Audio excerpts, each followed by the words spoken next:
वजीर खारजा एस जयशंकर ने अपने हम मनसब सरगई लारूफ से मुलाकात की। दोनों मुल्कों के लीडरों के दरमियान मुख्तलिफ अमूर पर तबादला ख्याल हुआ। रूस के वजीर खारजा का ये दौरा 2 रोज़ा दौरे का था। उनका ये दौरा एक ऐसे वक्त में हो रहा है जब रूस और यूक्रेन के दरमियान लड़ाई जारी है। यही वजह है कि उनका ये दौरा बहुत ही खास समझा जा रहा है।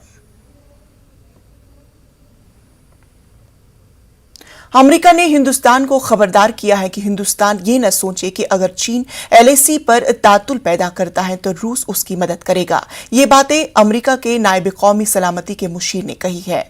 अमेरिकी नायब NSA दिलीप सिंह बुध को हिंदुस्तान की सरकारी दौरे पर थे। इसी दौरान उन्होंने हिंदुस्तान और रूस के ताल्लुकात पर सख्त तबसरा किया। दिल्ली में खारजा सेक्रेटरी हर्षवर्धन श्रृंगला के साथ मीटिंग के बाद दिलीप सिंह ने कहा है कि अमेरिका नहीं चाहता कि पाबंदियों के दरमियान कोई भी मुल्क रूस के मरकजी बैंकों के साथ मामलात को बरकरार रखे। दरहकीकत यूक्रेन पर रूस के हमले के बाद से हिंदुस्तान इसमें गैर जानिबदाराना पॉलिसी अपना रहा है, जबकि अमेरिका समेत यूरोपीय ममालिक चाहते हैं कि हिंदुस्तान पाबंदियों में रूस का साथ दे और अक़वाम मुत्तहिदा में रूस के खिलाफ वोट दे।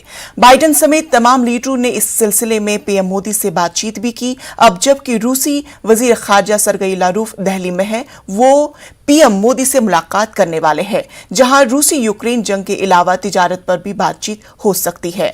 तो ऐसे में दिलीप सिंह ने हिंदुस्तान को खबरदार किया है। Last several days, a spate of foreigners have come to India.